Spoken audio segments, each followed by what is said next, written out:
Okay guys, so we're on day 2. You're going to get a piece of scrap paper out of the recycling bin, fold it in half, nice and neat, so all the edges line up.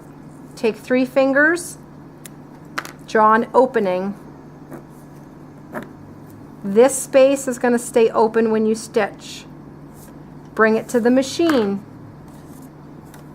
Place the material, place the paper underneath the thing that looks like skis. That's called a presser foot. Place it underneath there. You're going to count over 5 lines on the sewing machine and line up the edge on the 5th line.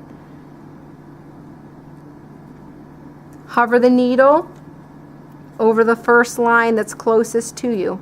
So I'm counting 5 lines in. It's like you're going to New York City and you're only allowed to walk on 5th Avenue. So you go 5 lines in. Back here there's a handle. Okay, on the back of the machine there's a little lever. This lever moves the skis. Okay, so I'm going to put the lever down and that's going to hold the project in place. On the right side of the machine over here is your on-off switch. I'm going to turn it 2 clicks up so that my machine light comes on.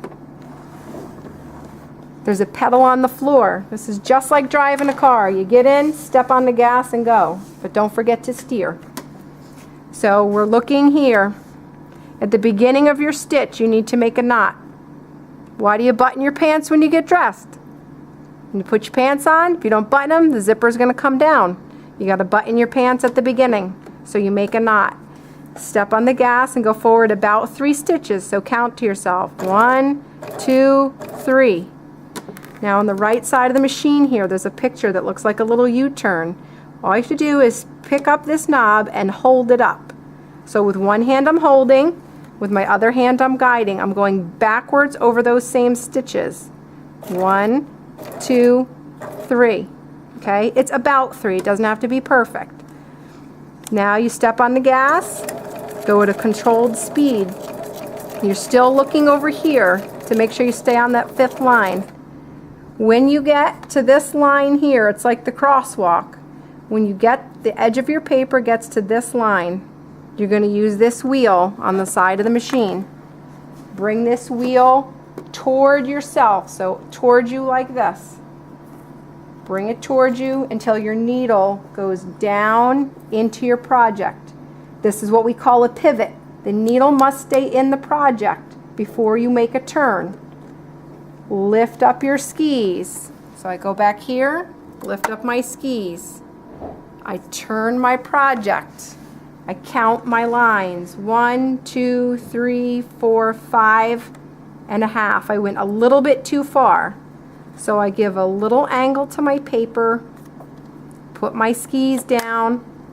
When I start going, I'm going to resituate, just gently guide the paper to be back on the 5th line. Okay? So we're going. When we hit the crosswalk, we stop. You're going to put the needle in, lift the skis, turn the paper, count the lines. 1, 2, 3, 4. This time I stopped too soon. So I go back in the direction I was going, put my skis down. What's 5 minus 4? Good job, that's right, it's 1. So I go 1 more stitch with my hand wheel, needle in, lift your skis, turn your project and count your lines. 1, 2, 3, 4, 5. Good. Skis down. Adjust the paper as needed so that you are exactly on the 5th line. You continue this way at a controlled speed. Testing, testing.